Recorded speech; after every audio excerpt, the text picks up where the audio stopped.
¿Qué tal audiencia? ¿Cómo les va? Muy, pero muy buenas tardes. En este nuevo encuentro de Siempre estamos con vos a través de Siempre en Domingo Radio Producciones. Ustedes ya están viendo la foto de nuestro invitado de hoy. Me estoy refiriendo al doctor Luis Federico Beruti, que es abogado, escribano, político también, y también con algo muy especial, que es por lo cual hoy vamos a comenzar a desarrollar nuestra entrevista, que es la historia a través del tiempo en la Argentina y hasta nuestros días, por supuesto, porque don Luis Federico Beruti es un descendiente colateral, ¿m?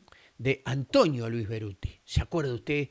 Semana de Mayo, Frenchy Beruti repartiendo cintas. Bueno, él es descendiente colateral de, de este estimado prócer argentino. Y hoy lo tenemos aquí con nosotros y vamos a charlar. Y ya se lo vamos a presentar porque lo tenemos en línea ya aquí. Así que muy, pero muy buenas tardes, doctor Luis Federico Beruti. Un gusto tenerlo aquí con nosotros en Siempre Estamos con Vos. Hola Carlos, muchas gracias por la invitación. Mis saludos a tus colaboradores y a tu audiencia. Es muy interesante hablar del prócer, sobre todo su faceta desconocida. ¿Quién fue Antonio Luis Beruti? Porteño, nació el 2 de septiembre de 1772 en la ciudad de Buenos Aires. Su padre escribano, de los primeros que ejerció en el Virreinato del Río de la Plata, había recibido su título en San Lorenzo del Escorial, vino a hacer la reválida acá en la República Argentina, en ese momento, bueno, no era República Argentina, en épocas del Virreinato del Río de la Plata. Eh, Algo también interesante del prócer, que se desconoce totalmente, bueno, su participación no solo en las jornadas de mayo de 1810, en el Cabildo del 22 de mayo, en el Cabildo del 25 de mayo, sino después toda su etapa sanmartiniana. Fue de aquellos próceres que tuvieron una épica civil y una épica militar. Hablamos de épica civil y épica militar para aquellos que no tenían formación militar. En el caso de Antonio Luis Beruti, como también el Domingo French y muchos otros que les toca después tomar las armas, como Manuel Belgrano, que era abogado y le tocó asumir y ir desde el regimiento patricio, de mayor, bueno, toda la escala hasta general. Antonio Luis Beruti llega a coronel, algunos lo mencionan como coronel de la libertad. Pero bueno, si vos me querés preguntar algo, yo te puedo comentar algo más de que por qué se lo ha denominado también, y esto está en las memorias de Tomás Guido, el amigo de San Martín, el primer elector de la libertad o el primer elector de la nación argentina. ¿Por qué Tomás Guido lo menciona así?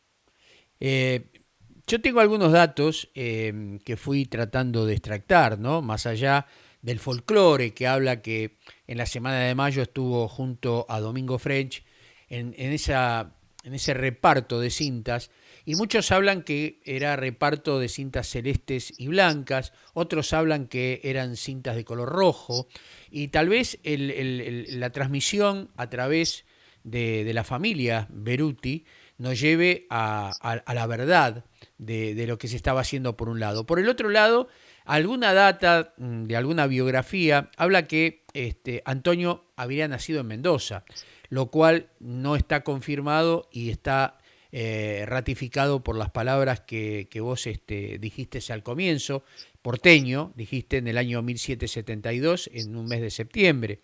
Y lo otro es que obviamente fue un colaborador estrecho junto con French, de Domingo French, de Belgrano y de San Martín. Antonio Luis, corregime, militar revolucionario que obtuvo en Chile la mención de la Legión al Mérito. Estos son algunos de los datos que he extractado y sería bueno que, bueno, lo confirmaras o no, y de ahí en más arrancamos en este proceso de lo que es la Revolución de Mayo hacia la independencia argentina y hasta nuestros tiempos, ¿no? En un resumen obviamente rápido y sincero de lo que está aconteciendo hoy en nuestro país, donde creemos que las cosas deberían ser o marchar de manera distinta.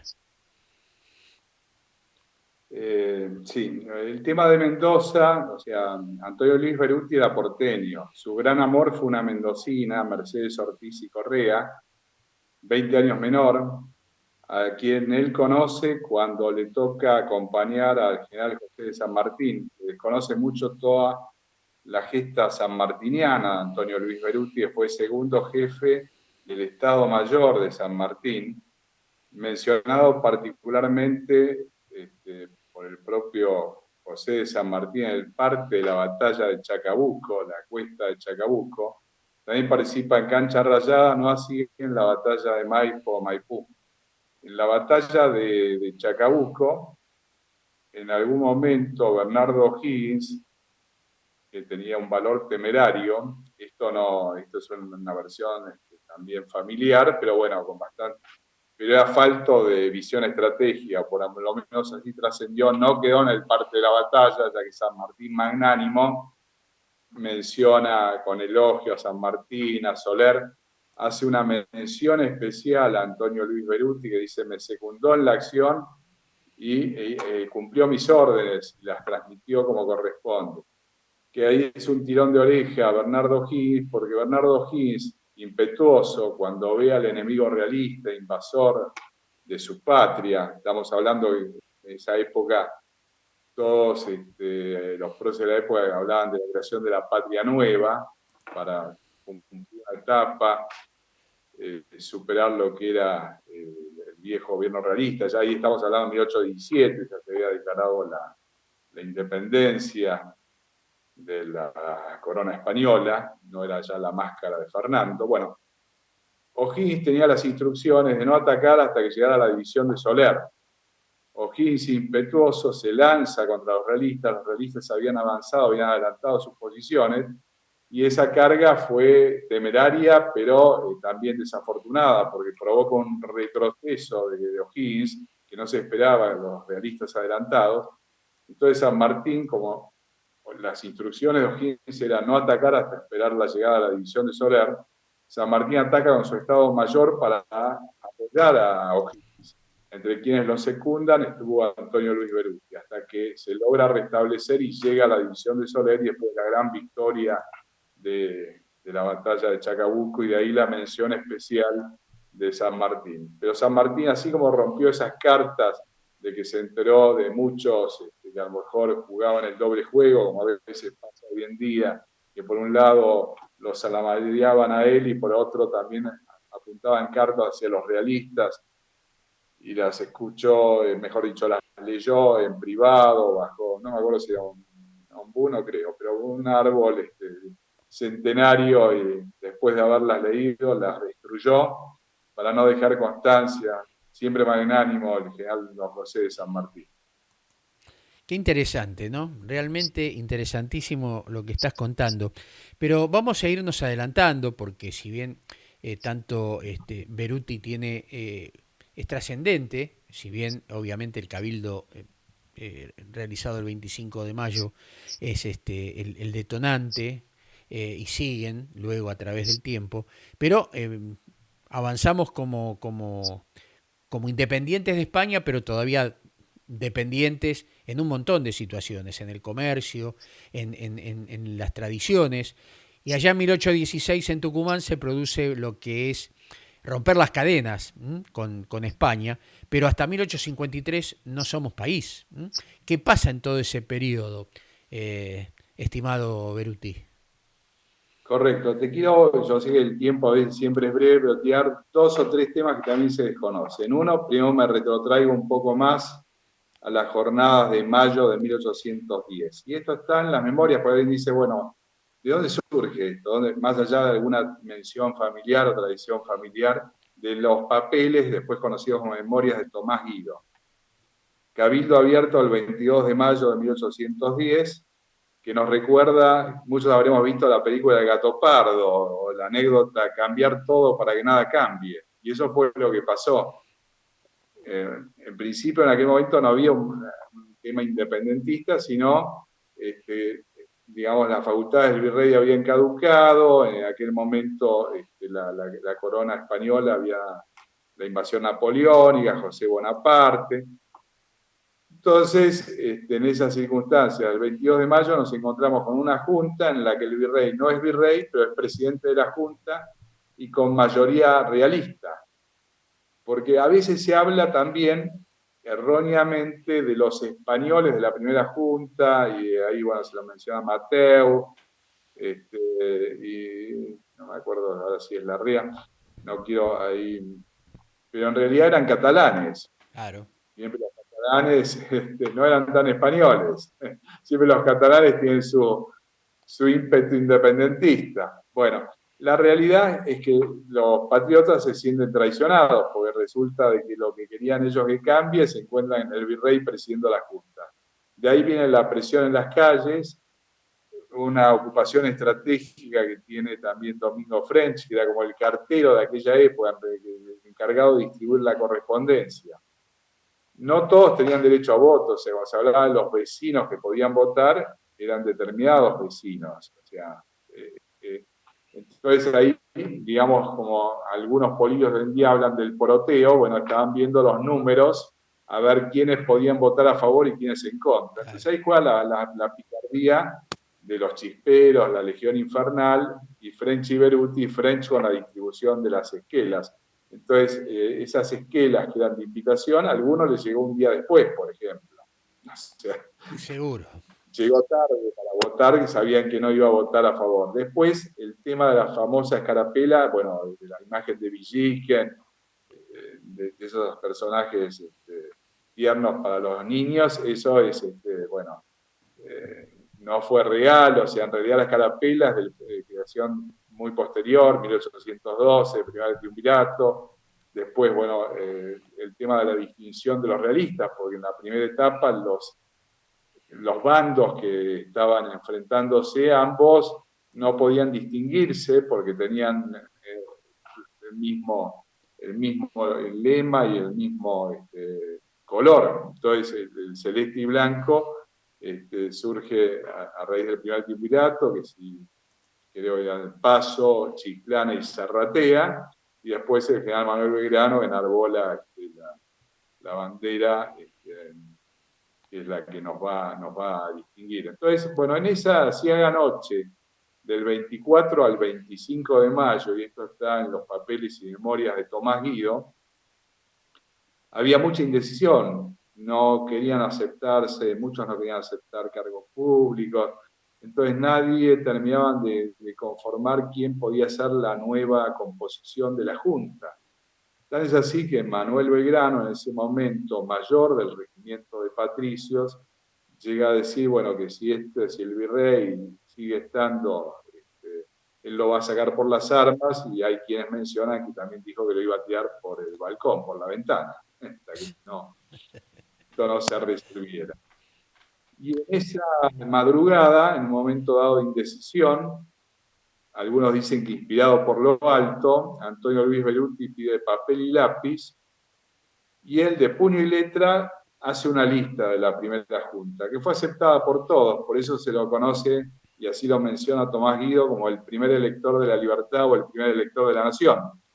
Y familiarmente es como que él redactó la primera junta y él se autoexcluyó, él no se puso.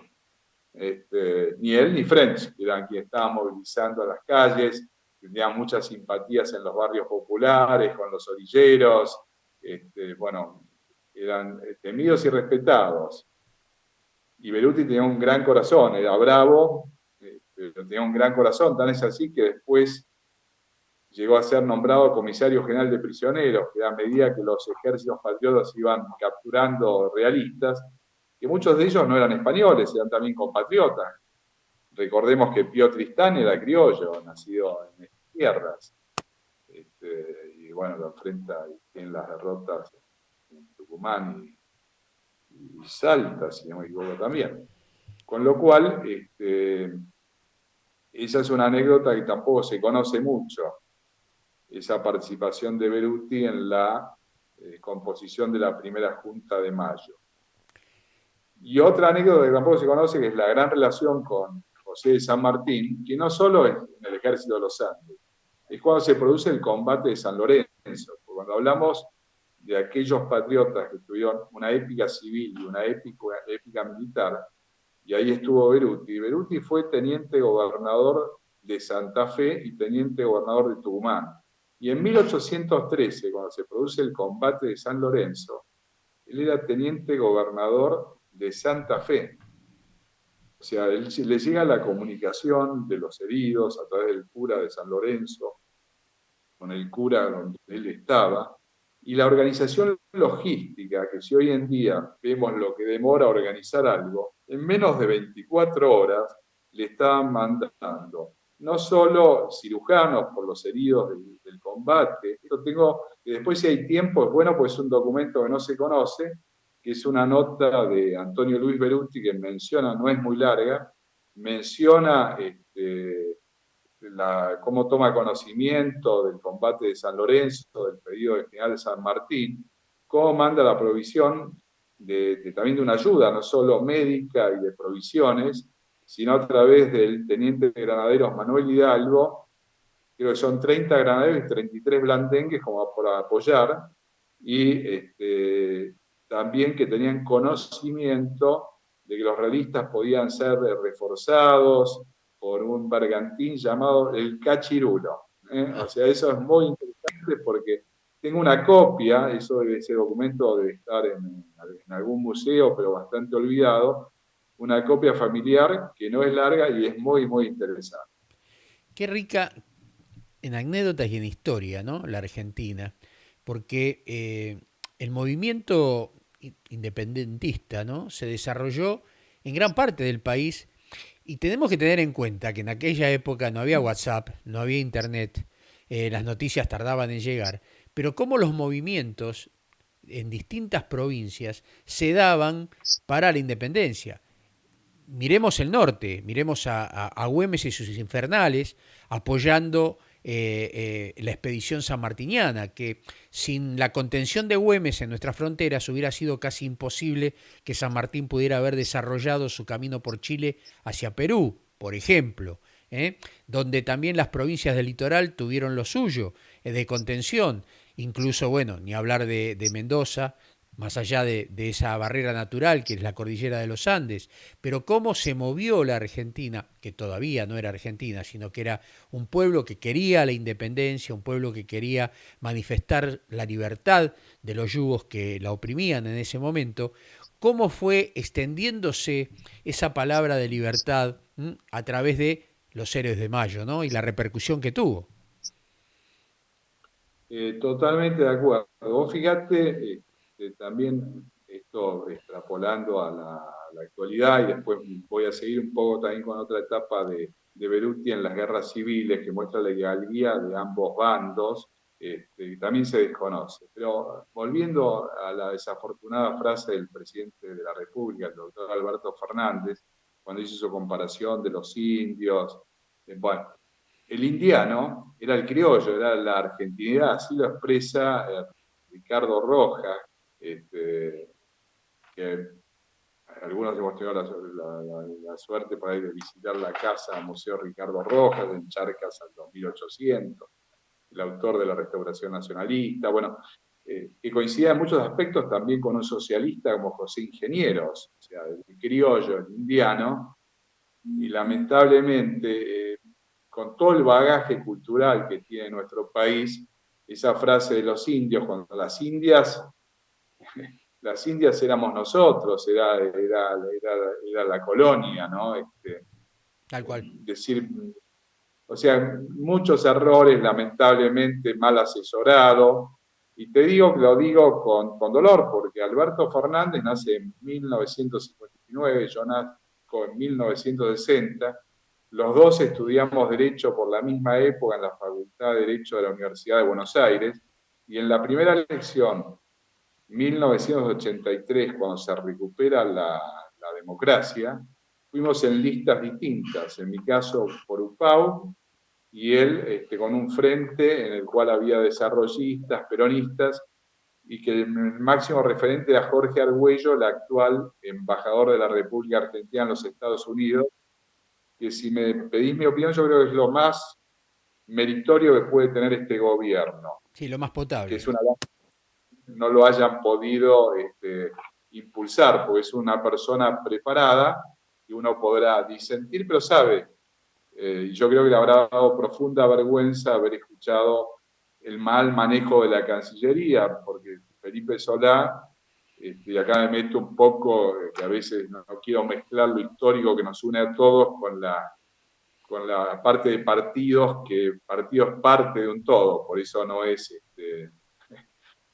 es algo parcial. Pero bueno, un canciller, la política actual del gobierno argentino, nos hemos peleado con todo, con comparaciones, filigramas, Chile, Uruguay, Brasil, Suecia, el Estado de Israel, los Estados Unidos, la misma Alemania, que un día dijo, tenemos el apoyo y después nos retiramos de la sanción contra el régimen totalitario y la dictadura de Maduro en Venezuela. Bueno, así múltiples cosas. Pero bueno, volvamos un poquito a otras anécdotas de Beruti que también se desconocen, que es, bueno, después de su actuación en San Lorenzo, teniente gobernador de Tucumán, comisario general de prisioneros, colabora en la organización del Ejército de los Andes, conoce ahí a Mercedes Ortiz y Correa, 20 años menor, el 45, ella 25, yo a veces hago alguna broma, que en aquella época era muy común la diferencia de edades y hoy en día advierto que también está aconteciendo. Pero eso, bueno, lo digo con alguna picardía e ironía. Después nos encontramos que él vuelve, contrae matrimonio con Mercedes Ortiz y Correa, comparte con San Martín el amor cuyano por esa tierra. San Martín siempre hablaba de querer volver y pasar sus últimos días allí por problemas políticos de la época, enfrentamientos. No lo pudo hacer, pero tenía un gran amor por Cuyo y por Mendoza. Se queda así, a través de su suegro, pasa a ser diputado de la legislatura mendocina, vicepresidente, y tras la victoria de los unitarios en la batalla de Angaco, arriba el general Gregorio Ordóñez Lamadrid, lo nombra ministro de gobierno. Al poco tiempo viene la contraofensiva federal, encabezada por el general Ángel Pacheco, y acontece la batalla de Rodeo del Medio. Esto estamos hablando de 1841. Ya Beruti, casi septuagenario, estamos hablando que le faltaba muy poco para cumplir 70 años, monta a caballo y participa de esa batalla. Imagínate, yo creo que hoy en día me ha quedado andado a caballo, yo hice equitación, monté al pelo, hice desde muy chico, tengo fotos, salto. No sé si hoy en día podría participar en una batalla a caballo y no tengo esa edad, así que es muy meritorio. Es un desastre para los unitarios. Los unitarios pierden esa batalla, ahí es cuando Sarmiento pasa a Chile, Arauz de la Madrid también, viene la derrota de la coalición del norte con Lavalle, que se va hacia Bolivia, y Beruti quiere permanecer en su tierra cuyana, la que él tanto quería, se esconde, es apresado. General Ángel Pacheco, cuando lo ve, Pacheco le toca, según algún dato que yo tengo, también él participa en San Lorenzo muy joven, le tiene gran respeto, gran admiración, o sea que lo tratan con mucho respeto a Beruti. Y así es que también después el famoso fraile, porque había abandonado el sacerdocio, el fraile Aldao, que era denostado por los unitarios. En cambio, Beruti, la tradición familiar, le tiene un gran respeto, porque Fraile Aldao, ya en sus últimos años de vida con Beruti, lo trata como una reliquia de la independencia, o sea, lo trató, viste, al vencedor, el vencedor al vencido, pero con un respeto y una hidalguía que hoy en día no existe. Y era el fraile Aldao, que si vos agarrás cualquier otra biografía, yo supongo que en otros casos también a lo mejor las comparaciones son odiosas, pero no, por ahí no tuvo la misma cortesía o el mismo respeto, porque había sido subordinado de Beruti en el ejército de los Andes. Yo creo que eso le jugó a favor.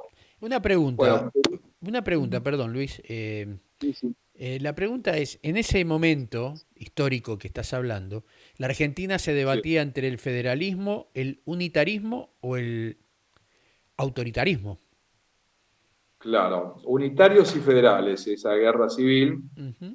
siempre en mi familia, bueno, que también tuvo alguna división federal, hasta más, Simón Núñez, que es tatarabuelo mío, nació en Chile, participó de la división de O'Higgins en el cruce de los Andes y fue subordinado de San Martín. Él como alférez le tocó participar en la batalla de Ituzaingó. Ajá. Pero no lo acompaña después, él permanece con los federales.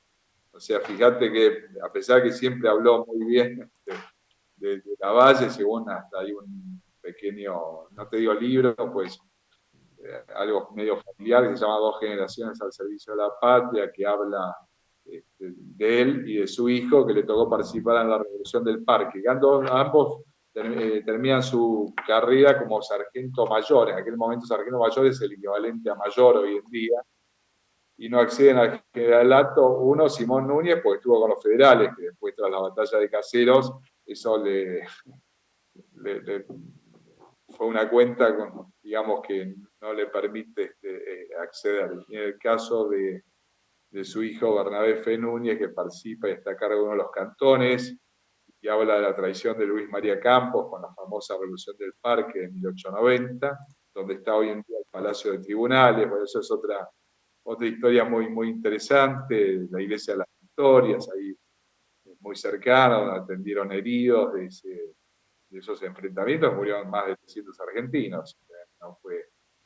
Y Luis María Campos que no sale y dice, bueno, ahí hablaban de la traición. Pero bueno, fui yo por otra rama, vos me estabas preguntando, es cierto, unitarios y federales. Bueno, otra anécdota familiar con ironía, en realidad los verdaderos federales éramos nosotros, porque como Rosas asume la suma del poder público, gobierna desde Buenos Aires, decían, bueno, mira, Beruti da porteño, el Manco Paz cordobés, Arauz de la Madrid tucumano, el Chacho Peñalosa, que en una época estuvo con Quiroga, pero Quiroga siempre se consideraba unitario, y bueno, el Chacho cuando muere Quiroga lo atribuye a una conspiración de los Reina Fe con Rosas, y bueno, termina las órdenes de Arauz de la Madrid, riojano. Bueno, y así una serie de personajes. Pero eso era una broma, y es por eso cuando Lavalle desembarca con la Cruzada Libertadora dice ni federal ni unitario, lo que la patria quiera. Y tan es así, fíjate que hoy en día están queriendo restaurar la fachada de la Casa de Gobierno, y esa rosa, que algunos hablan de un magenta, del lado de los federales el color era el rojo, del lado de los unitarios el celeste y también el blanco en algunos casos. Entonces, de esa mezcla entre el rojo y el celeste, o el rojo con el celeste y blanco, es ese color magenta rosa que es el de la Casa Rosada, que era como la unión, mirando hacia adelante y evitando los enfrentamientos a futuro. Perdón que interrumpa. Ese color fue llevado a cabo, esa pintura con, tengo entendido, con sangre de animales, y la orden fue hecha por Sarmiento, ¿puede ser? Puede ser, sí, puede ser. Lo de animales, sí, seguro, porque en aquella época no había, es más, hoy en día está, es muy difícil cuando quieren restaurar, y a veces en algunas restauraciones de la pintura que se han hecho no salió el color originario. No es sencillo, porque no, hoy en día no se hace con sangre de animales, pero es así. Bien, bien, eso lo que quiso significar que es algo que necesitaríamos hoy ante la grieta que tenemos, ¿no? De unificar el país. En este sentido, a través de un color, la mezcla de colores que dividían el país. Hoy deberíamos, creo yo, ¿no? Para ir ayornando un poquito la historia y acelerando los procesos, de una buena vez por todas, de poner actitudes en todos los frentes, hacer un gran acuerdo, un acuerdo de partes profunda, social, por sobre todas las cosas, y dejando de lado ideologías absurdas para volcar la realidad de lo que el país necesita. Yo tengo una frase de Voltaire que realmente me conmocionó y que dice que la política es el camino para que los hombres sin principios puedan dirigir a los hombres sin memoria. ¿La repito? Eh, sí, sí. ¿Eh? Mira, coincido, lamentablemente esos puentes de mirar hacia el bien común, políticas de Estado. Muchas veces yo envidio, y uno mira a la República Oriental del Uruguay, que por razones circunstanciales, ya que nos une mucho con los uruguayos, con los chilenos, con los peruanos, con los bolivianos, con los paraguayos, a lo mejor con alguna picardía del Imperio Británico, lo que era el viejo virreinato, esa América Unida, lamentablemente con discordias. Pero bueno, Sí, quiero aclarar que sí, sí. para mí un líder, un estadista, que lo quisiera tener en la Argentina, pero que evidentemente bregó en contra de la Argentina, me refiero a Winston Churchill, en su momento había hablado que Argentina que había que dividirla porque si no era un país que tenía el futuro de ser un país líder dentro del mundo. Obviamente yo en eso estoy contra Churchill, en otras cosas sí estoy a favor de él, pero realmente él ya lo había manifestado y esto es público y ha salido en un montón de lugares. El Reino Unido jugó siempre en contra de nuestros intereses y intervino subrepticiamente con nuestros vecinos para ponerlos en contra. No, no, correcto. Vos fíjate, después de la guerra, digamos, en la que habíamos ganado en los campos de batalla contra el Imperio del Brasil, y toda la campaña política inglesa también divide y reinará, ¿no? Entonces, pero sí es cierto, nosotros muchas veces copiamos de afuera lo malo, no lo bueno. O Uh -huh. sea, por eso yo a veces digo que hay que contraponer, a veces hay exceso, o sea, los sismos a veces son perjudiciales. Entonces, sí, patriotas, el nacionalismo exacerbado o no.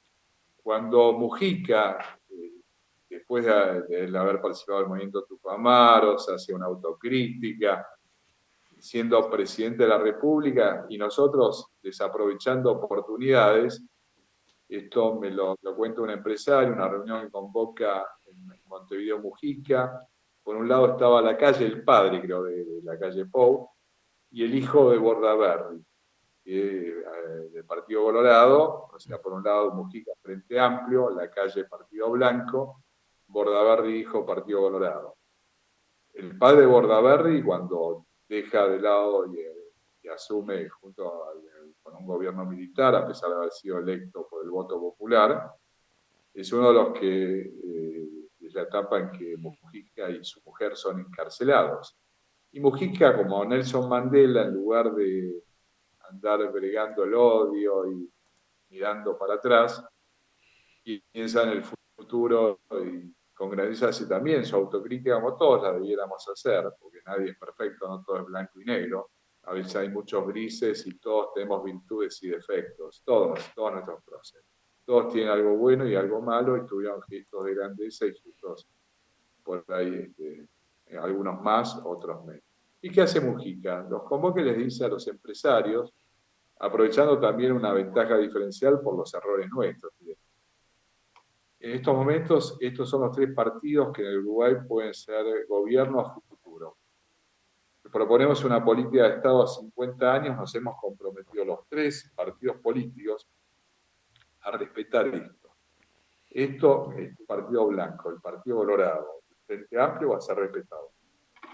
Y eso es algo importante, porque nosotros, y eso es una crítica también al periodismo nuestro, tenemos al caudillismo, como que no hemos superado el caudillismo, peronismo, macrismo, kirchnerismo. O sea, los partidos políticos, el gran rol de los partidos políticos es formar a los dirigentes.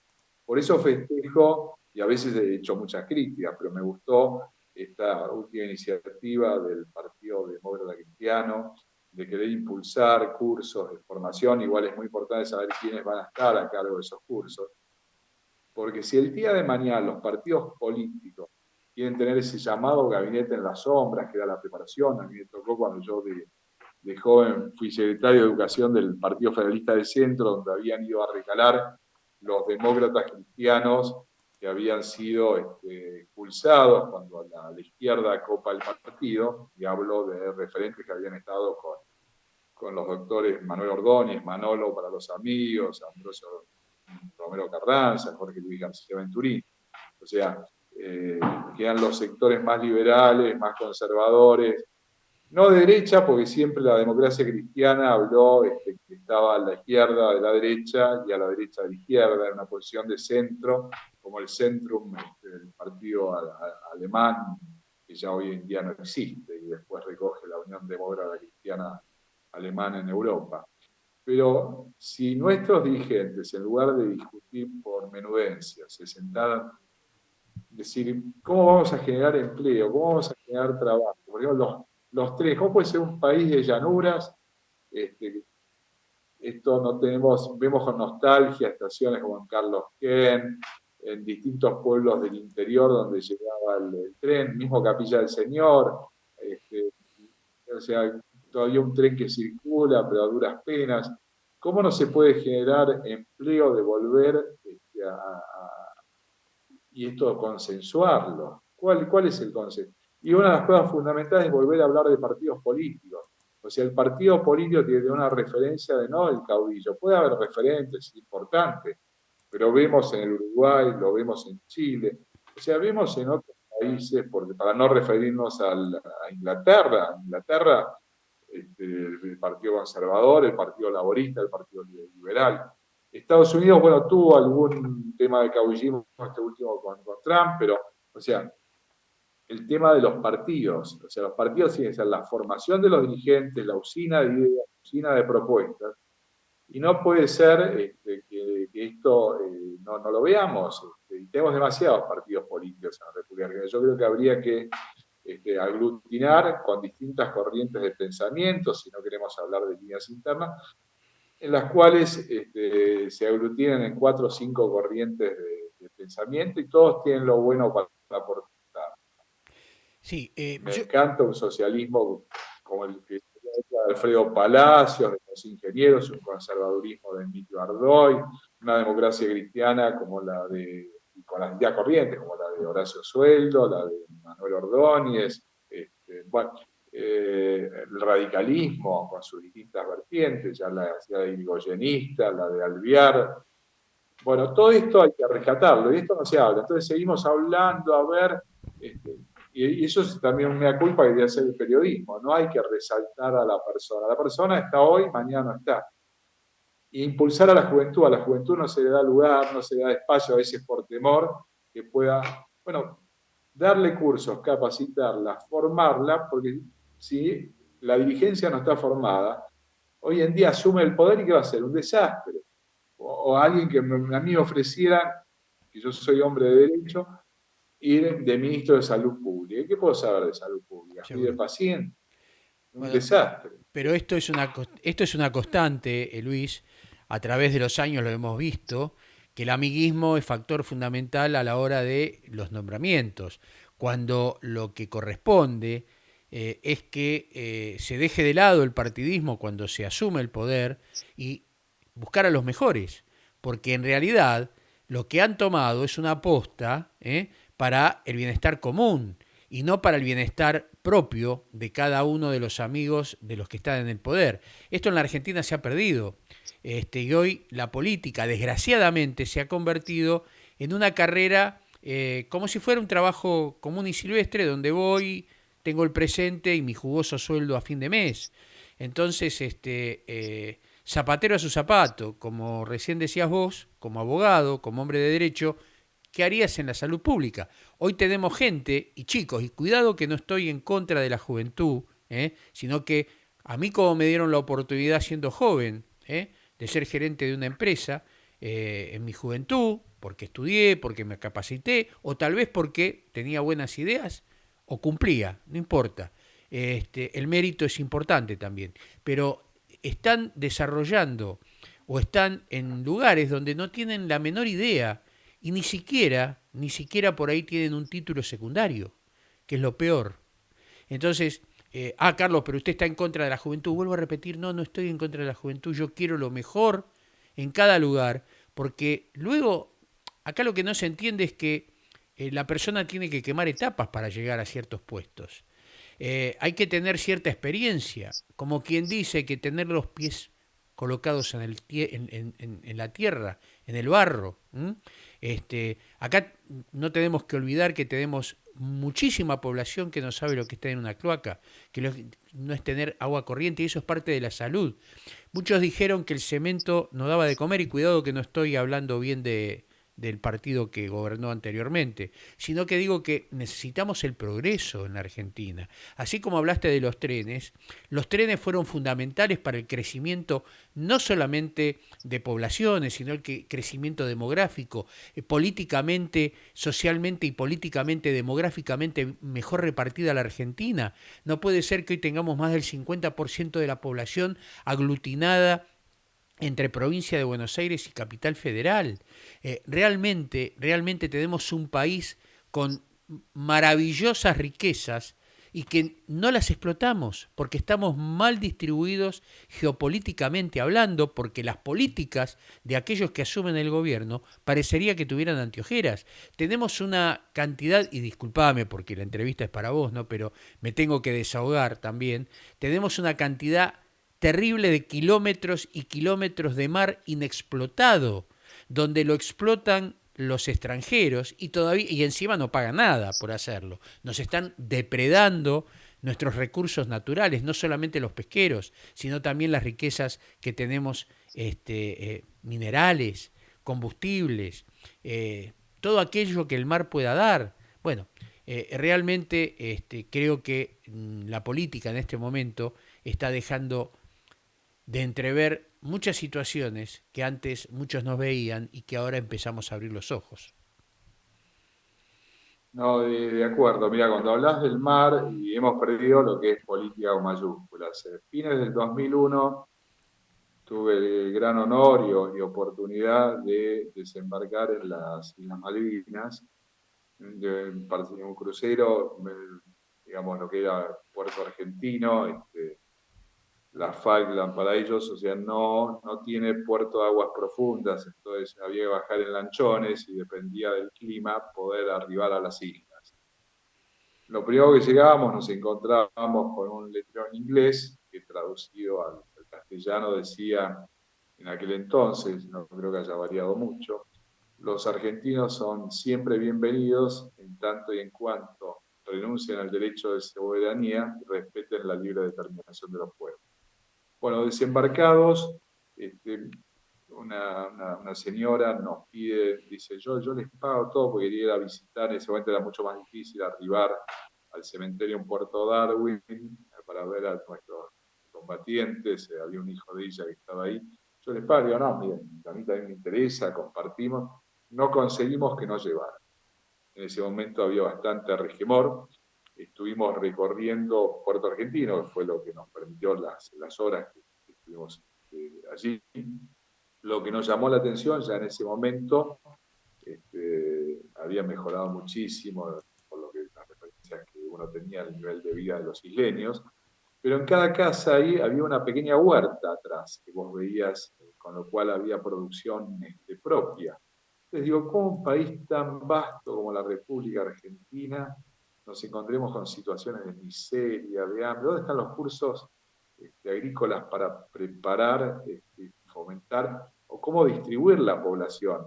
De una inmigración que antes no era que cualquiera venía, y aparte la última inmigración que hemos recibido en muchos casos, ha venido gente de trabajo, gente bien, pero ha venido la peor delincuencia expulsada de todos los países limítrofes. Cuando se creaba la colonia Esperanza, o el Barón Hirsch, con la inmigración judía, los gauchos judíos en Entre Ríos, o en Santa Fe la colonia Esperanza con los suizos, los italianos, los españoles. No era que cada uno venía e iba donde quería, lo mismo que pasa en otros países del mundo. Es decir, bueno, ¿dónde necesitamos? Esto es un país vastísimo. Hoy en día, para nosotros también, el conocer el sur, que uno por ahí alguna vez ha podido conocer Tierra del Fuego, Ushuaia, el Calafate, es una fortuna, no sé, es carísimo. Te digo que el Calafate yo lo conocí porque fui nombrado delegado para traer un trabajo en un Congreso Nacional de Derecho Registral, y estuve unos días allá. El propio colegio, a raíz de mi intervención, fue quien me pagó la estadía y el viaje. O sea, eso es algo prohibitivo. Digo, ¿cómo puede ser un país riquísimo desde el norte al sur? O sea, ¿qué es lo que veían a veces los extranjeros? emergencia en todo, y después la mala política. O sea, hoy en día los retrocesos, ahora por ejemplo cuando los monotributos, que hablar de, yo siempre digo que sobran cargas tributarias, y lo insisto como lema, sobran cargas tributarias y faltan ideas. Me acuerdo una vez una conferencia de un académico francés y decía, ustedes tienen más leyes que Francia, cantidad de regulaciones. Ya en épocas de la facultad una ironía porque había una tendencia positivista, como la tendencia hoy en día garantista, que parecía en términos latín era el dura lex sed lex, o sea, por más dura que sea la ley es la ley. Ujú. Quienes profesamos el humanismo y el naturalismo decimos siempre la ley es cierta razón del derecho y el derecho es más amplio que la ley.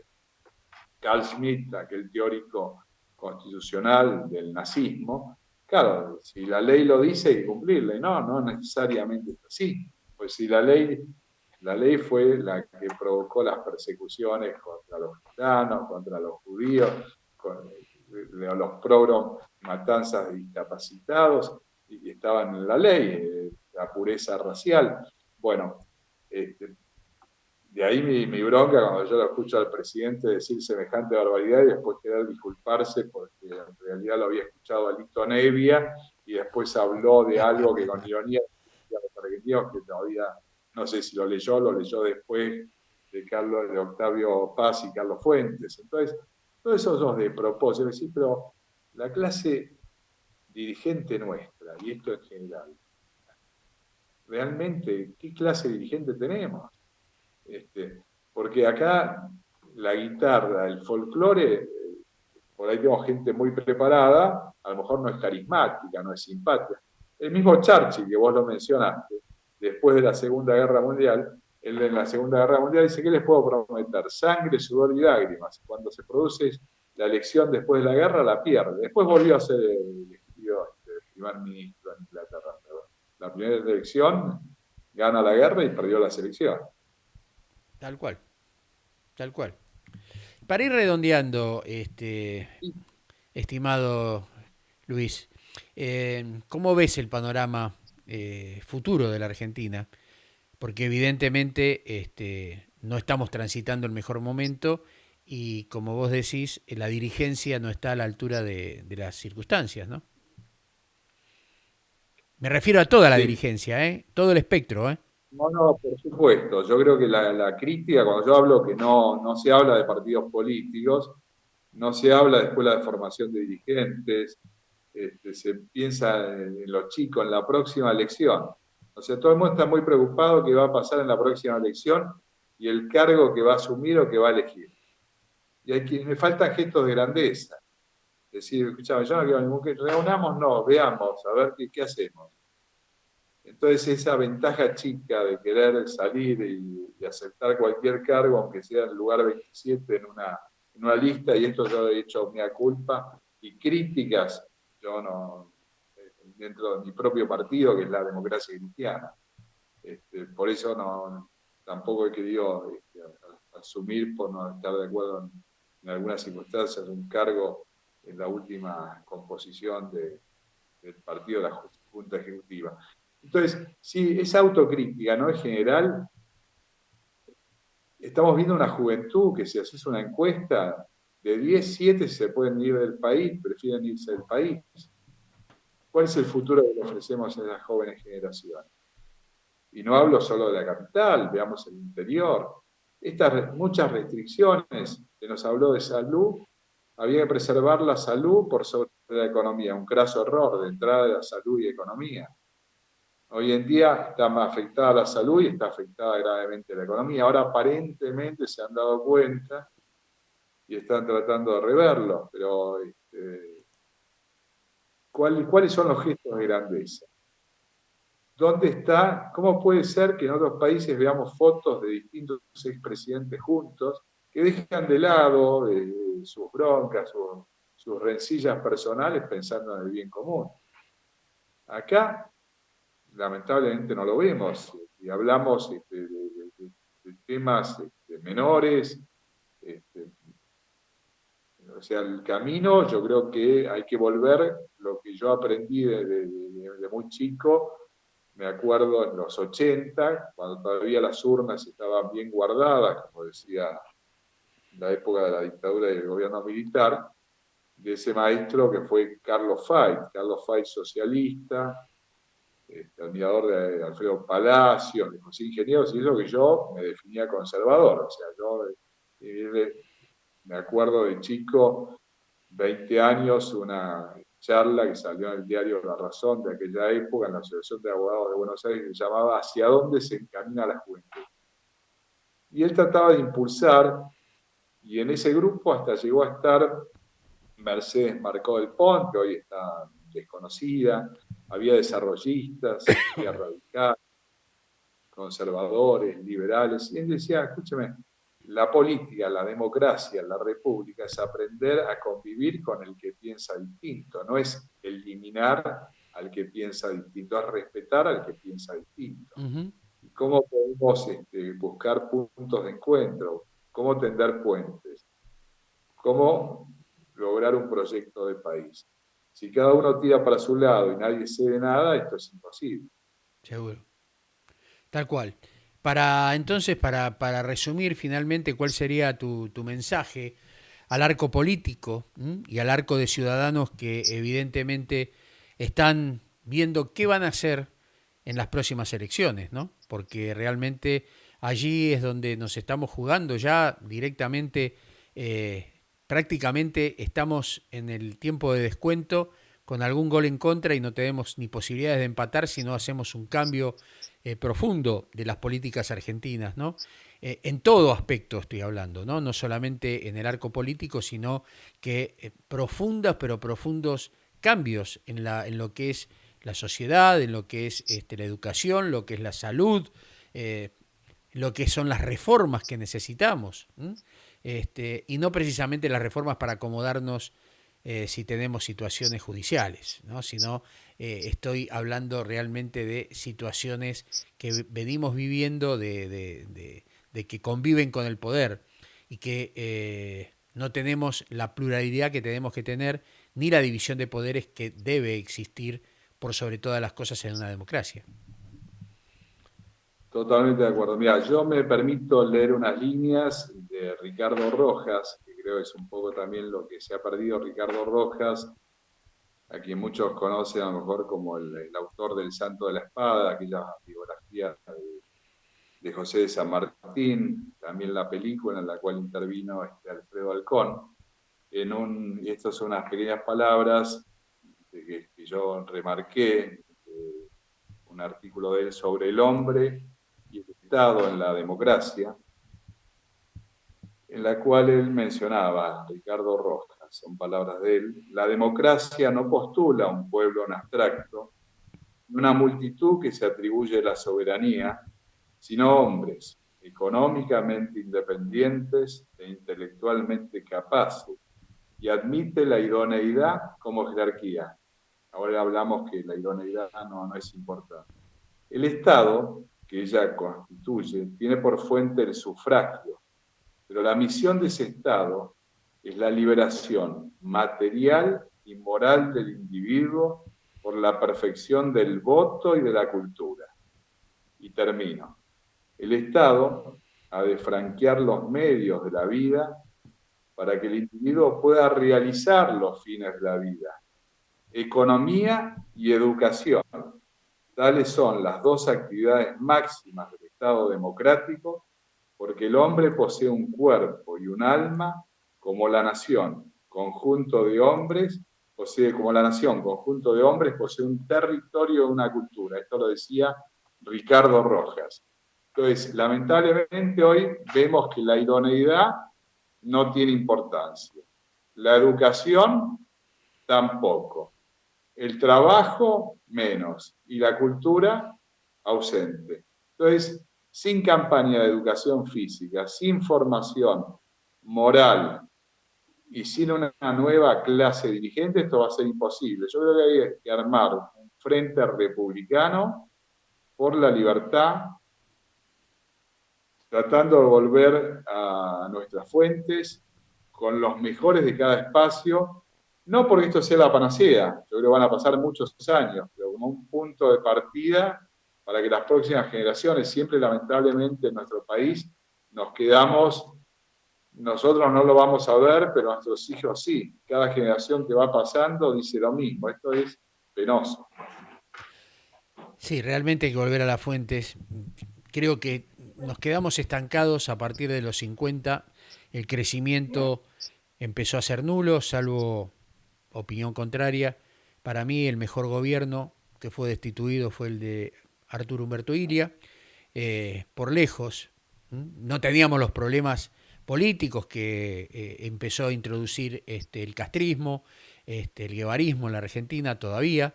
Era muy reciente ese tema. Ilia hizo un muy buen gobierno y bueno, ¿qué pasó? Los intereses creados siempre sobre la Argentina y sobre argentinos que menospreciaron nuestra patria y que respondieron a intereses espurios y extranjeros, hicieron que empezara la claudicación de nuestro país, donde la enseñanza, la familia se comenzó a romper, a destruir, y ese es digamos, el núcleo fundamental del crecimiento de un país, la familia y la educación. Si no hay familia y no hay educación, es muy difícil dar vuelta a todo este. Yo no quiero poner un adjetivo, no soy de palabras feas, respeto a la audiencia, tal vez en privado lo diga, pero me da asco, como para ser suave, lo que está pasando en la Argentina. Con esto creo que resumo muchas cosas y me hago cargo de lo que digo, ¿no? Pero me da asco, realmente asco, porque fui criado con valores sobre mi patria, sobre la familia, sobre la educación, sobre el respeto, y veo que todo eso hoy quedó mancillado. No en todos, Totalmente de acuerdo. Hasta los símbolos patrios han sido olvidados, ¿no? seguro, seguro, y no son respetados por los mismos dirigentes que nos gobiernan. Este silencio creo que Bueno, me dejaste pensando. Sí, sí. es representativo de lo que estamos viviendo. Y vuelvo a repetir, me hago cargo, ¿eh? Me hago cargo. No, correcto. No me importa que me bloqueen, que me quieran silenciar. La verdad, conocerás la verdad y la verdad te hará libre, dice la palabra de Dios. Y creo que en este momento es cuando mejor tenemos que... la verdad es relativa a veces, ¿no? Porque la única verdad la tiene Dios. Yo soy el camino, la verdad y la vida, dice la palabra. Pero realmente debemos hacer conocer las verdades.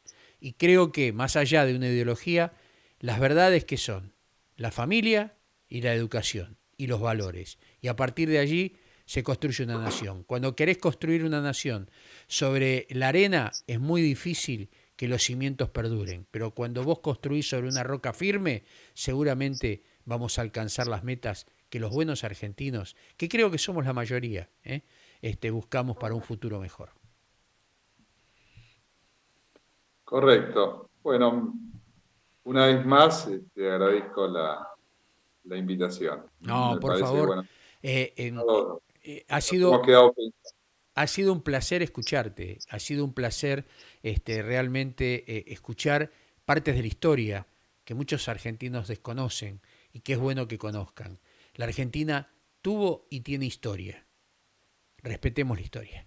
Un fuerte abrazo, Luis Federico Beruti. Un gusto. Igualmente para vos, saludos a toda tu audiencia. Un abrazo. Muchas gracias. Hasta la próxima. Hasta luego, nos vemos. ¿Cómo no? Por supuesto. ¿Cómo no?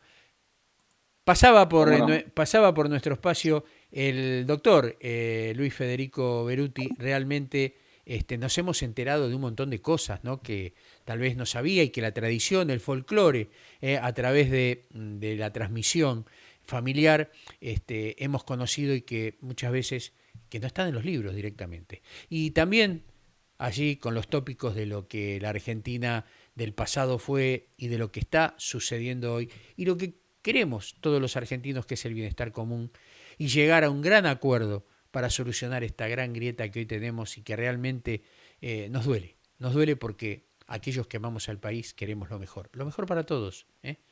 Será un placer y un gusto seguir con estas entrevistas en el curso de la semana y me despido deseándoles que tengan un excelente fin de semana. Cuídense, cuídense, quédense en su casa y que realmente respetemos las normas de salud, porque es importante. Les mando un gran saludo, un gran abrazo, Dios los bendiga y nos estamos viendo, Dios mediante, en la semana. Chau, chau, un gusto.